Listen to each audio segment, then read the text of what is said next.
Hello, critical thinkers. Welcome to this new episode of, well, technically, this one isn't the Healthy and Awake podcast because this episode, I was the guest on my friend's podcast, Laura Timbrook. She's a fellow board certified health coach.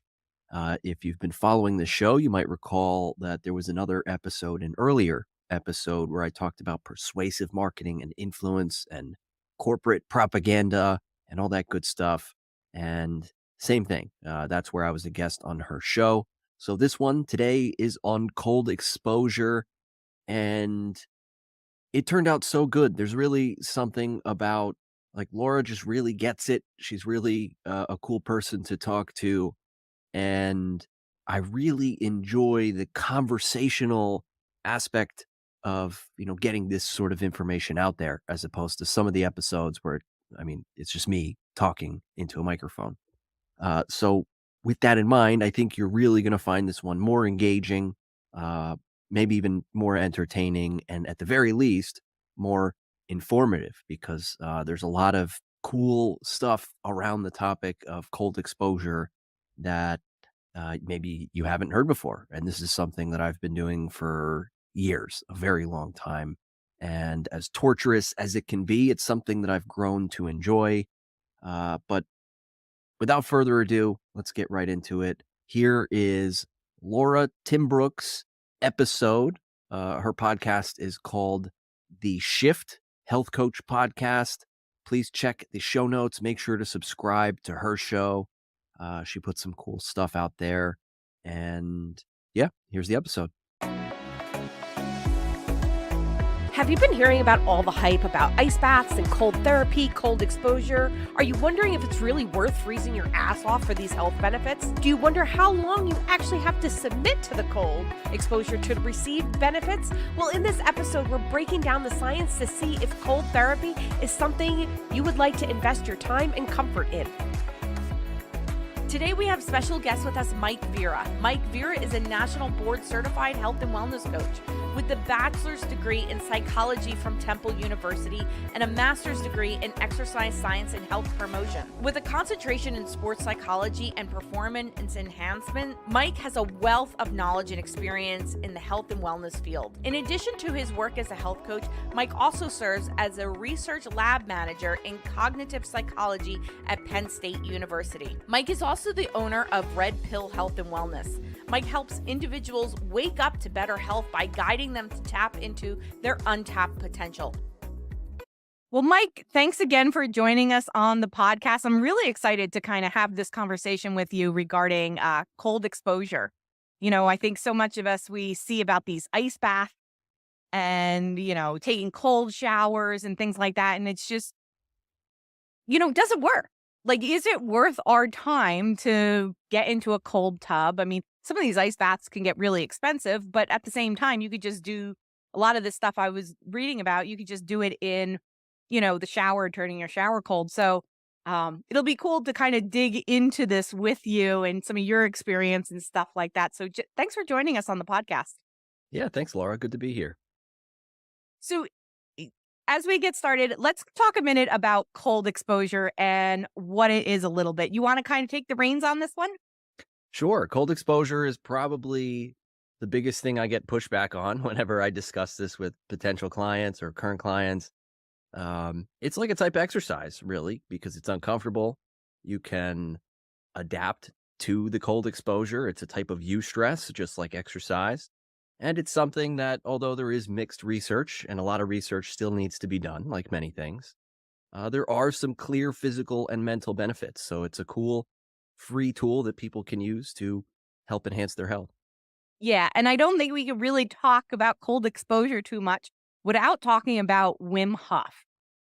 So Wim Hof, for those of you listening that aren't familiar with him, he's an extreme cold athlete. He's run, I think it was like marathons barefoot in the snow. Now, I should preface this by saying he's from the Netherlands.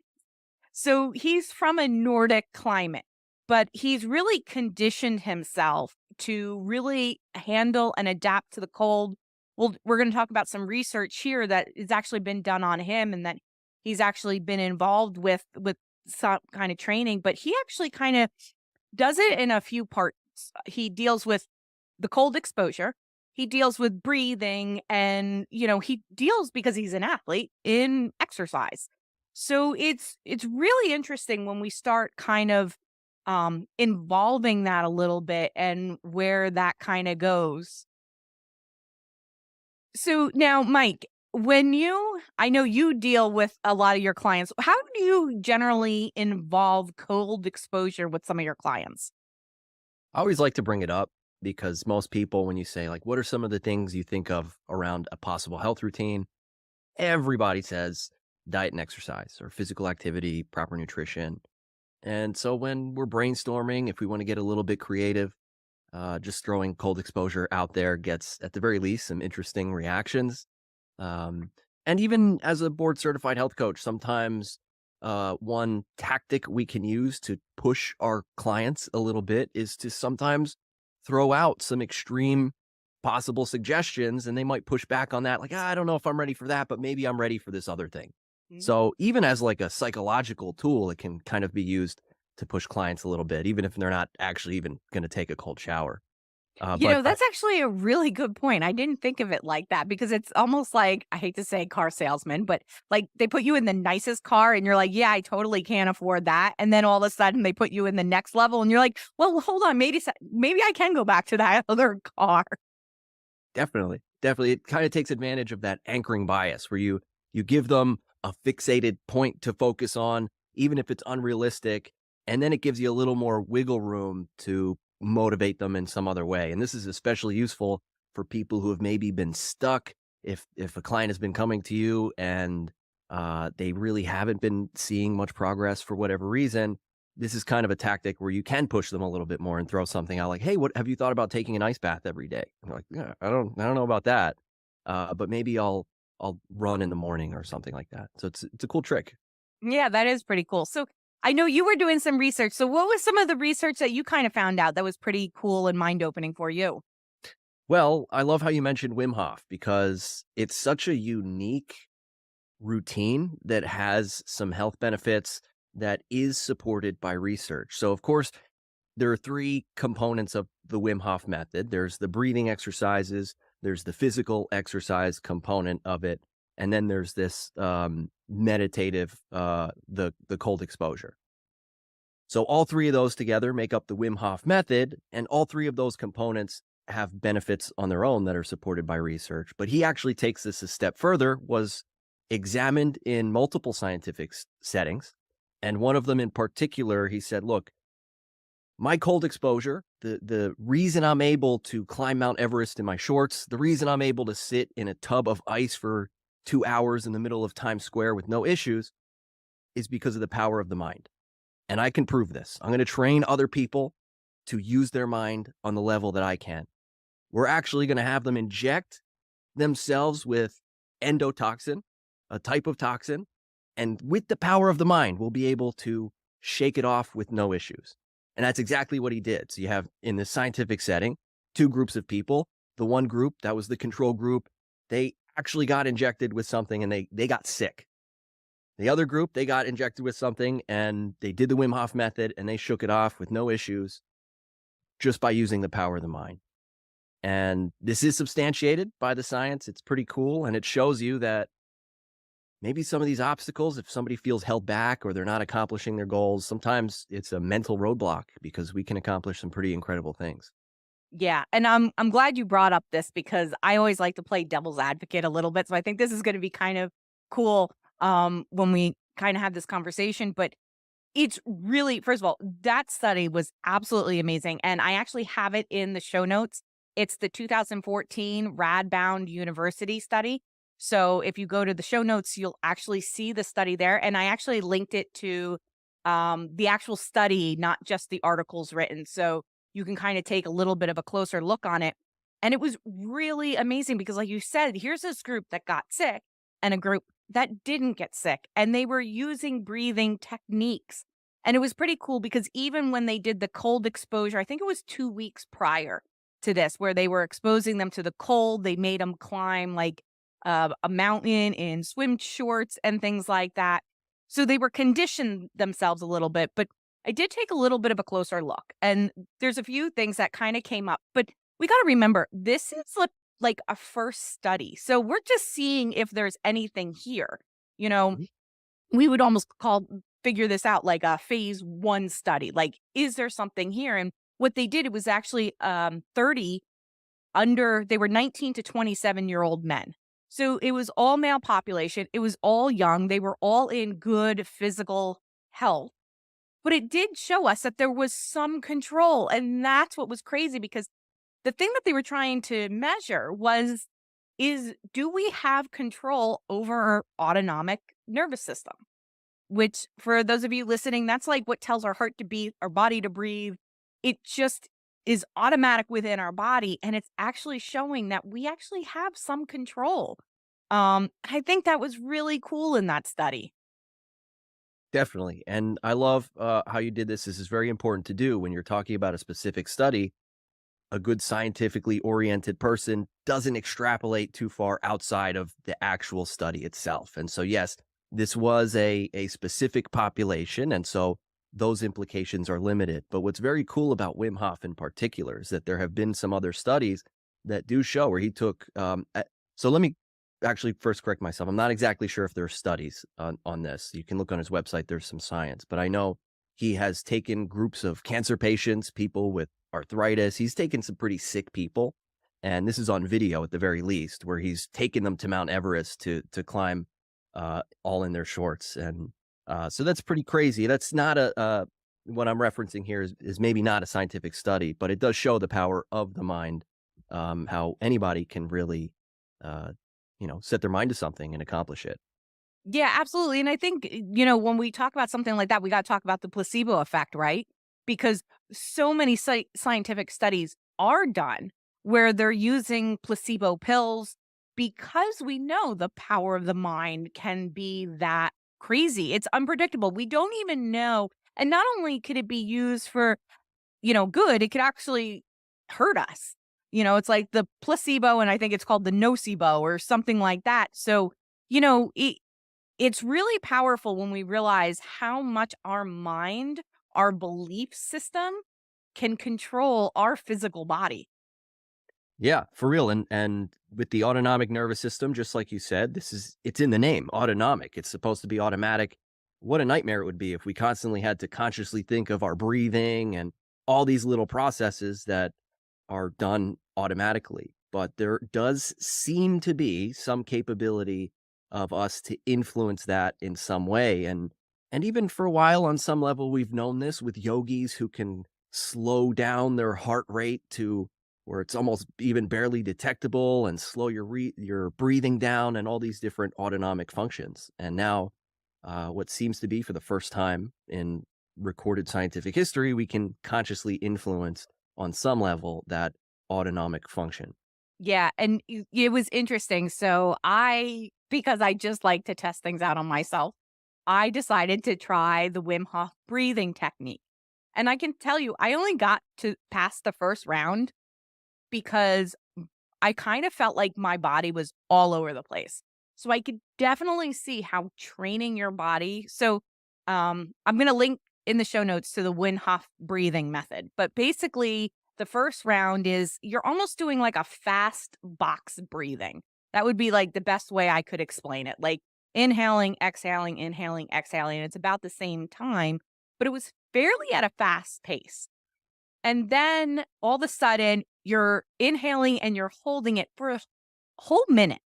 Now, mind you, when you're doing this box breathing and you're breathing faster, you could feel your adrenaline kick in. Like I was getting warm myself, and your heart rate's going up. So it's definitely kicking your body into doing something. And then you have to hold your breath for a minute. And I have to say, the first like 20, 30 seconds, I felt my whole body want to panic, because it was like, oh my goodness, I don't think I have enough breath.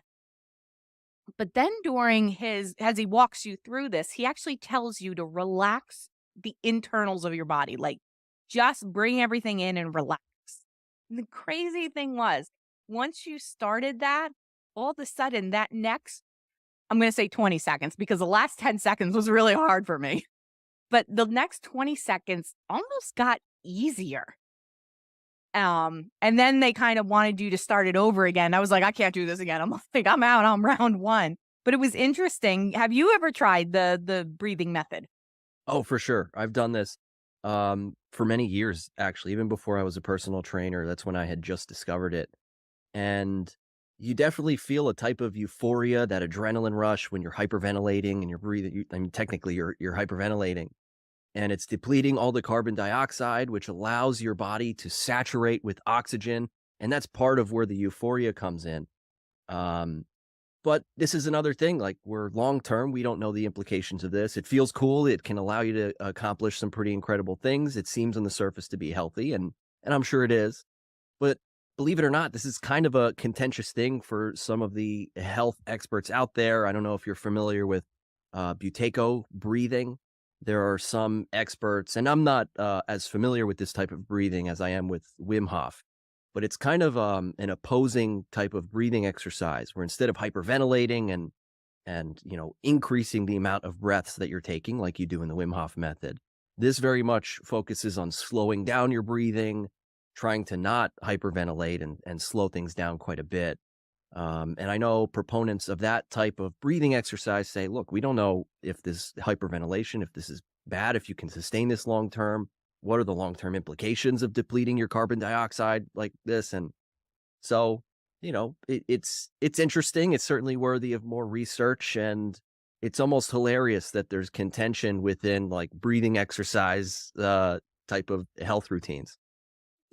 That's actually really funny that you bring that up because that was something that I was looking at as well. And I have to say though, the one thing with the Wim Hof method is, I know a lot of times we talk about the parasympathetic and the sympathetic nervous system, and when you're in that sympathetic nervous system, that fight or flight, you're getting like this almost tunnel vision. And it was crazy watching the video. I experienced it firsthand where I had, I'm sitting in my office, there's stuff all around me. And within that first round of that box type breathing where you're really kind of revving your body up, my vision got super, super focused. And I remember as this is all happening, I'm thinking, oh my goodness, this is kind of wild. Like that was the first time I think sometimes when you get in that fight or flight, you're not realizing what's happening. You're just in that instance. But when you're slowing down and being mindful about it, you really start like I felt my heart racing. I felt my body warming. And yeah, that cone vision really hit in. Yeah, it feels almost like a type of reset, which, some good meditation generally does, but it really kind of feels like next level with the way that euphoria really kicks in from the breathing exercise. And especially if you're adding the push-ups and the cold exposure on top of it and going beyond the breathing, it's really like a really strong cup of coffee. And but it is worthy of being careful, not only because we don't know the long-term implications, but well, depending on how, like, if you do ice baths, I've had a personal experience that I'm still, I still feel the effects of. So I'm a pretty extreme guy. I like to see how far I can push things, and so I've regularly done ice baths, and I got pretty comfortable with those. And I'm wondering how I could take it a step further. So I'm doing some research, and some people actually strap ice packs and things to their body. They even sell specific vests that are like cooling vests, and you can wear them on your body. And I probably should have bought the professional gear, but instead, what I did was I had those lunchbox sort of ice packs. Hmm. They're just like boxes of chemicals. Who knows what's in there? So I would generally fill my bathtub with those ice packs, and it works. And so I actually physically strapped them to my body. I guess they were leaking, the chemicals leaked out, and so I have burns still all over my back. This was from years ago. And so use caution with this sort of thing, because if you're going to do it with actual ice and not the ice packs. Yeah, and it's interesting. So let's actually dive into this cold exposure where we're actually submerging or showering with the cold air because this is where I found a lot of, and you're a little bit more, well, you're a lot more familiar with this than I am. Um, I found it kind of like I wanted times. I wanted to know, okay, the ultimate goal was like 12 minutes and you could start off here. I wasn't necessarily finding that. Is that kind of how it goes, or was I missing it? For Wim Hof in particular? Just for anybody, really. So it really depends, and the research is so mixed because you have water submersion, cold therapy, you have cold showers, you have cryotherapy even, and it also depends on the purpose. So you might have an athlete who is recovering from a sport, in which case it might be some kind of prolonged cold exposure. You might have someone who's just doing it for alertness and to lower inflammation in the morning. That might look like a 5-minute cold shower. So it really depends, just like exercise depends. It's like, what's the best exercise? Well, maybe 1,000-pound deadlift is the best exercise, but that could be for one very particular type of person. And so it really depends on the goal and why you're doing it, and using caution and building up to it, because ambitious people like myself might dive all in and get injured, and that's no fun. But caution is probably the most important thing. Ease into it, listen to your body, start low, work up from there. Uh, in a reasonable progression. And I think that's a really, so often do we just jump in, because if someone would have told me it was 5 minutes or 10 minutes or whatever, I probably would have like pushed myself to start there. That's actually, I like the fact that, at first I was getting a little frustrated, like, well, where do I start? Where do I start? And so I ended up starting with a cold shower. Now, I'll kind of give you my experience for this, and you can jump in and share your experiences with this too. And I kind of did go in a little blind. Um, so I just would take my normal shower. Now, I generally take a shower on like scorching hot. I could take wallpaper off walls, that kind of temperature. And so I would do my normal shower. And then I'd say over like 7 minutes, I slowly turned the shower colder and colder until I was basically down at the bottom. Because at some point I was just like, "Yep, I'm done." And I noticed I hit that "I'm done" when that cold water hit, like, right at the base of your neck. Like, as soon as that hit, like, with, like, that ice cold water, I was like, "I'm done." And this was the first time I did it. But I have to say, over that day, and this was after a really good workout, so I was in that kind of mindset, and, I had more energy. I felt more invigorated. So, of course, the next time I did it at night. And this is where I've learned, if I'm going to put this into my, regular kind of repertoire of healthy habits, I have to do it on days when I work out early and I take a shower early. Because when I did it at night, it actually disrupted my sleep. I couldn't go to sleep. I was tossing and turning, and I'm usually the kind of person that if my head hits a pillow, I'm out. Definitely. And timing is so important with this sort of thing because there's a weird dichotomy with cold exposure and sleep, because the body actually needs to cool itself down to sleep as best as it can. And for that reason, cold showers can help with sleep, but timing is extremely important. A cold shower right before you hit the pillow it might keep you awake a little bit. So timing is important in many different ways, not only if you're looking to assist with your sleep, but if you want to assist with your recovery. So there are a lot of considerations that should be made, because let's say you do a really hard workout and you want to cool yourself down with a cold shower. Well, what could be happening is blunting the hormetic response, meaning when you exercise, there is a type of adaptive response that takes place in the body. Well, you could be sending mixed signals to the body by dampening that response with a cold shower. So maybe if you want to do recovery cold shower, it's best to save that for the morning. Like you said, you want to keep yours in the morning. And even further in the morning, maybe you've heard this phrase, swallow a frog. I think it was Mark Twain who said swallow a frog is a great way to start the day, meaning as a type of euphemism, do something really difficult to start your day, and then the rest of what you do doesn't feel that difficult. And so if I have a job interview or some kind of performance, like on stage, something like that, always as much as I can, one of the first things I'll do to start my day is a cold shower.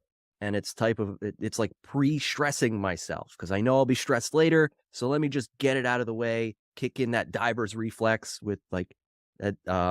That's a whole other topic we could get into. But it really has a powerful effect on kind of chilling someone out.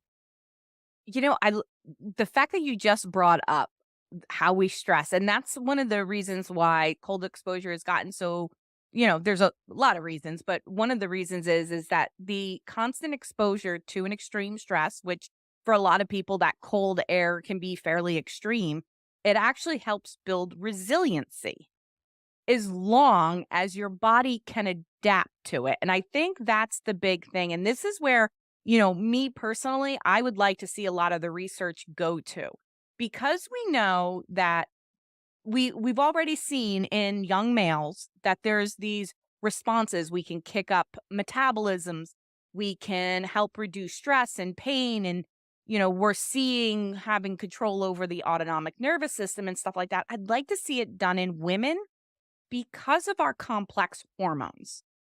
So we know all this great stuff is happening with the men. Is it the same when we're dealing with women at different levels of hormones? So we know when a woman is premenopausal or menopausal, their ability to handle stress becomes different.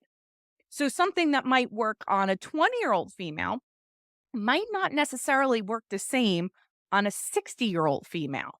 And that's really where I'd like to see the studies go, because if this is true, if we can really get our bodies to regulate stress and control our systems, this can be extremely powerful. Definitely. And that's a good point considering one's stress adaptation status, one's hormone status, which isn't, necessarily the easiest thing to measure. You might need some kind of Fitbit, I think, tracks those sorts of things now. Maybe your heart rate variability can give some kind of indication as to these types of things. But even beyond gender, I don't know. I haven't seen studies. I haven't, to be honest, looked at those types of studies between differences in gender. But speaking more generally, we know that there is something called the HPA axis, the hypothalamic pituitary adrenal axis, which is very much responsible for keeping everything in check in our body as far as our nervous system and our hormones go, to be specific. And so sometimes we might think that we're doing ourselves a service by taking a cold shower, when if in reality we've had high stress, we worked out really hard the previous day, the coffee didn't help, and then we take a cold shower and we could actually feel less energized and extremely foggy and fatigued. And I experienced this personally recently. Since we last spoke, I started my own podcast, and me being the extreme person I am, I over prepped. I worked out too hard. I was overstressed for the episode. I took that cold shower and I did exactly that. And I was just not with it for that first episode. And so I can only imagine that I took a hit on my HPA axis. And that's something that people should definitely be cautious of. Although I think most people would probably not have to worry about that. Most people can barely stand the thought of a cold shower. But for those who are interested in the cold showers, caution around your stress levels and hormones is definitely important. Yeah, and I think that's, a really good point you make there, because I think sometimes we're in this stress state and it's like, okay, well, if I stress myself out more, it'll help relax, because that was actually kind of the method I was hearing a little bit when you're starting to watch like YouTube videos of non-experts doing this. And it's a really good point. Like, if you're finding yourself really stressed, sometimes the best thing to do is give yourself that grace, that moment of relaxation, and just not adding more stress on. So, that was a really good point, that if you're under a lot of stress, maybe not stress your body out that day. Maybe wait until, you're more back into feeling yourself, feeling re-energized, and then implementing it. Because it doesn't have to be, I know everybody's like, oh, I'm going to do 30 days of ice baths. Well, if on day 3 you're not feeling it, skip day 3 and wait till day 4 or 5 when you're feeling a little bit better. Just like exercise, it's a type of physiological stress. I mean, if you're going to do the same type of exercise to the max every single day, eventually that's going to catch up. You're not going to see any results. You're never going to recover. So it's very similar. It's just maybe not as easy to to really understand it intuitively because it's not as common as something like squats or push-ups, and so we're still kind of figuring this out. Yeah, and I think that's, the fact that we're still figuring this out is kind of like proceed with caution and listen to your body. If you're feeling that this might not be helping, if you're noticing something, I know it's supposed to improve mood, but let's say for you, it's not improving your mood, then it's probably not the right thing for you to do. And I think, I know you, Mike, as a health coach, we're really about listening to our own bodies and doing what's right for you because what might be right for you might not be right for somebody else and vice versa. Yeah, for sure. And even Wim Hof himself says this, that it's one of the things if you take his course, which he has a really cool course to help teach the full method. But he says if you're feeling sick, if you're really not feeling it, that's probably not the time to push it because it's just going to stress you out further. And it's sometimes easy to forget that because especially when somebody builds momentum with their health goals. It's interesting as a health coach where on one hand you have people who are really struggling to catch up and it's a real effort, and then sometimes those same people on the other hand they build this momentum and they almost get addicted and then they really get in it, and it's pretty cool. But yeah, for sure, listen to the body, and that could be a whole other learning process on its own, learning to how to listen to the body. Yeah. And you know what I found really interesting is when I started doing this research is how much of this is based historical and how much cold exposure was used for generations. Now, I'm half Italian and half Norwegian, and my grandfather is actually from Norway. So, it's interesting because he always could handle the cold much better than any of us. And it was interesting because when I was looking up at some of this, and I remember when I first had my first child, my grandfather used to tell me to leave my baby outside. And I was like, I'm not leaving my baby outside. Like, what is wrong with you? And he would tell me back in Norway, they would leave children's in their little carriages outside. And as I'm doing this research, it's reminding me what he said. And it was really about building the kid's immune system. So I think, too, when you come from a colder climate, you are more adapt to handle something than someone is from a warmer climate. You know, um, Mike, I know you go to Puerto Rico often. I go to Puerto Rico often. And it's interesting because I don't know if someone from Puerto Rico can do something that somebody from the Netherlands does and have the same results. What's kind of your thoughts on that? Cool question. And when you said that, it made me think of I saw a video just the other day of it. Maybe it was in Norway where they were taking their babies and literally putting them in the snow as a type of adaptive, or well, to hopefully achieve an adaptive response. And to answer the question, someone who is more just genetically built for a warmer climate, can they adapt to this sort of thing? Would they have a tougher time? I'm sure on some level with the genetics alone, it would be, you take the average person from Puerto Rico, they're not going to have a good time in the snow. Um, but at the same time, we know that one of the physiological results of prolonged cold exposure is the transformation from white adipose tissue into brown adipose tissue. So white adipose tissue is the fat that just most people have, the visceral fat, the not too appealing looking type of fat. We all have it. We all have it on some level. But one thing that happens when you expose yourself to the cold for a long period of time, chronically, is it converts to the brown adipose tissue, which is a more mitochondrially dense type of tissue, which means more energy because the mitochondria is where that ATP, that energy production takes place. So by having that extra brown adipose tissue, not only do you have more energy, but that is the exact type of fat that you would need to equip yourself to better handle the cold. And a cool fact that relates this back to the babies is that when babies are born, they have a higher level of that brown fat that allows them to be, you can sit them outside and it's okay that they're in the cold as long as they're watched, of course. But it's pretty neat, the things that, like the physiological changes, the physical changes that can happen to the body from something as simple as maybe 5 minutes of cold showers every day. Yeah, and one of the things that I think we could do too, if we're not ready to jump into the whole cold shower, cold ice bath plunge, is just get used to, especially if you live in the northern hemisphere, it's a little cooler out right now. Just getting outside, maybe not putting as many layers on as you normally would, and spending more time outside.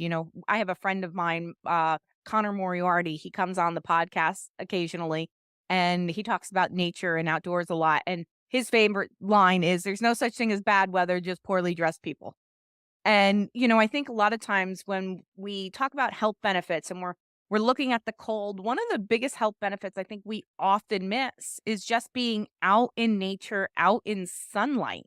So even if you want to start on this journey, you can start from somewhere as simply as just going outside when it's a little cooler out and maybe keep just your sweatshirt on. Or if you're comfortable or slightly uncomfortable, let's say, just a long sleeve shirt or a t-shirt, just something to start adapting your body to that cooler weather.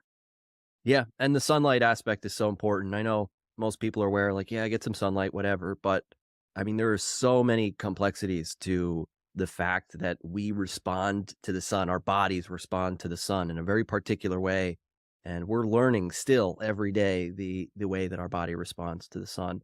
But on the note of experiencing a little bit of comfort, it's only temporary, that discomfort, because eventually we will adapt, and that level that was previously uncomfortable will become a new level of comfort, and then we adapt to the next level of discomfort, and that's we are adaptive creatures. It's one of the beautiful things about being a human. We can acclimate quite easily to uncomfortable situations, and that's what's kind of allowed us to survive as a species. And this really taps into that primal instinct to get into that aspect of nature, to experience those physiological challenges that our ancestors would experience, whether it was cold or the challenges, the physical challenges that we now simulate with exercise.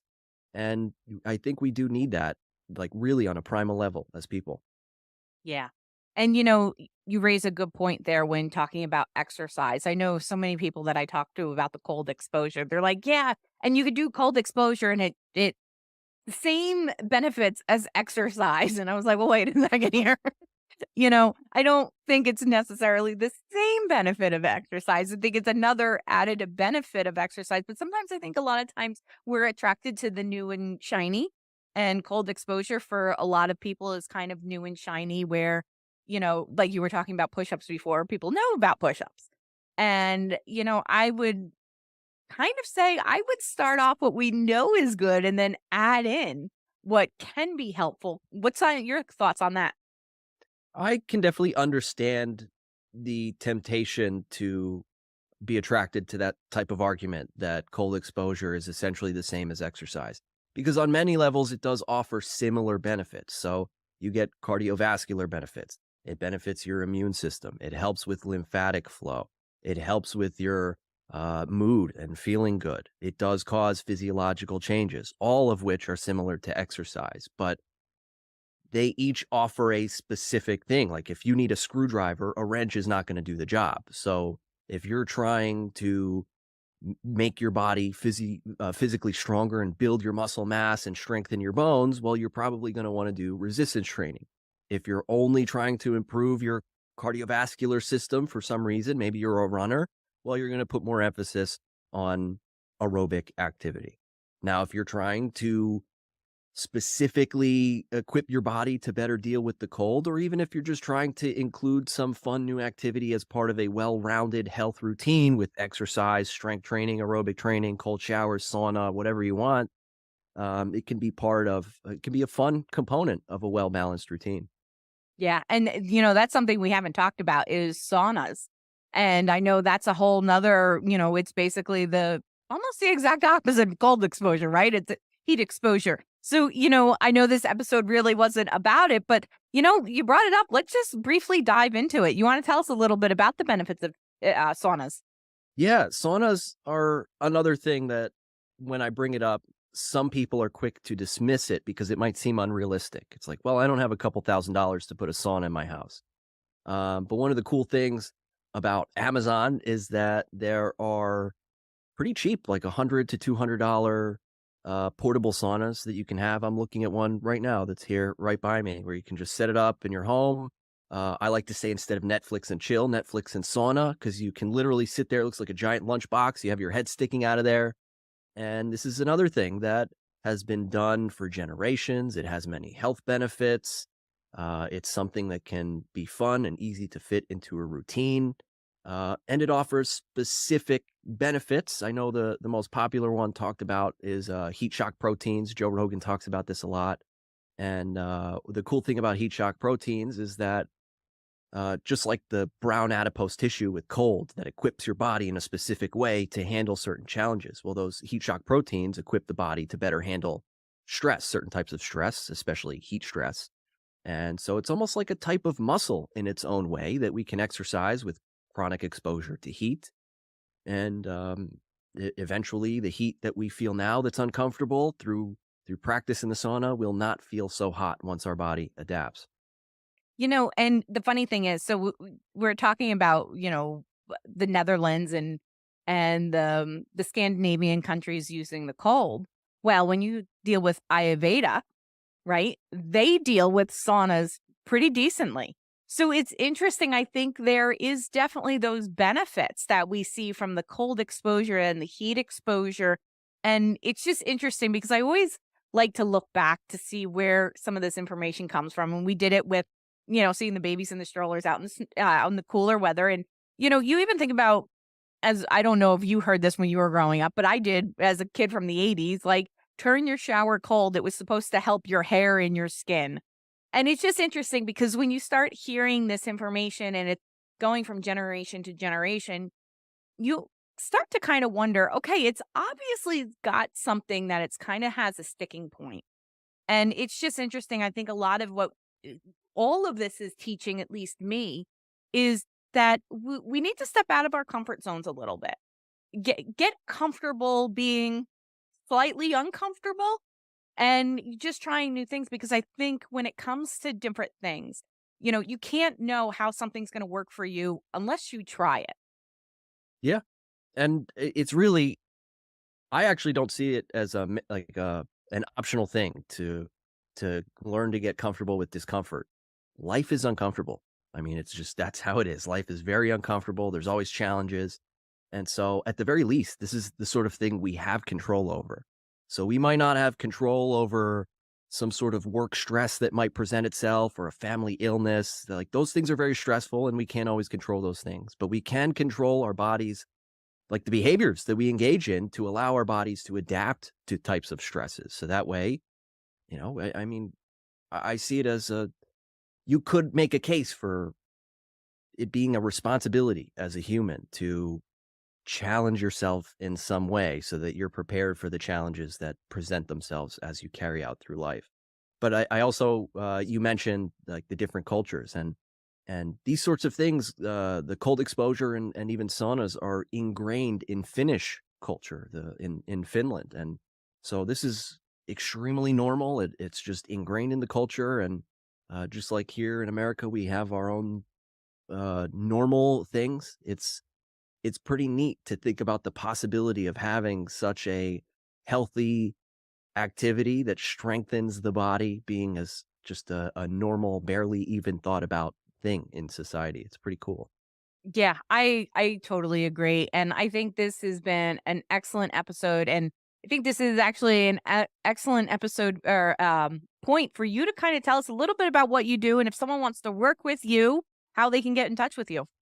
Cool. Thank you. Yeah. So again, my name is Mike Vera. I'm a board certified health coach. I'm the founder of Red Pill Health and Wellness LLC. You can find me at mikevera.com. What I do is I'm definitely a different kind of health coach. I don't really focus as much in my messaging about the stuff that we all know about exercise. I talk a little bit about a diet, exercise, and all those sorts of things, but I definitely focus more heavily on influence and how it is all around us in the world and how being awake to the different types of influence can empower us as individuals so that we can prevent being influenced by others, but more importantly, to influence ourselves in a positive way and also to be aware of the influence that we have on others, because even if we don't mean to influence people, we are still having some kind of influence in some way. So I think it's best to potentially look positive as much as we can be. So again, if you want to check me out, I have a coaching program. I have all kinds of stuff at mikevera.com. That's Victor Horn. Very cool. And Mike came on some previous podcasts. He actually talked about influence and how that affects our health. So I'll link in that episode. This episode is in the show notes. And Mike, I just want to say thank you so much for this podcast again.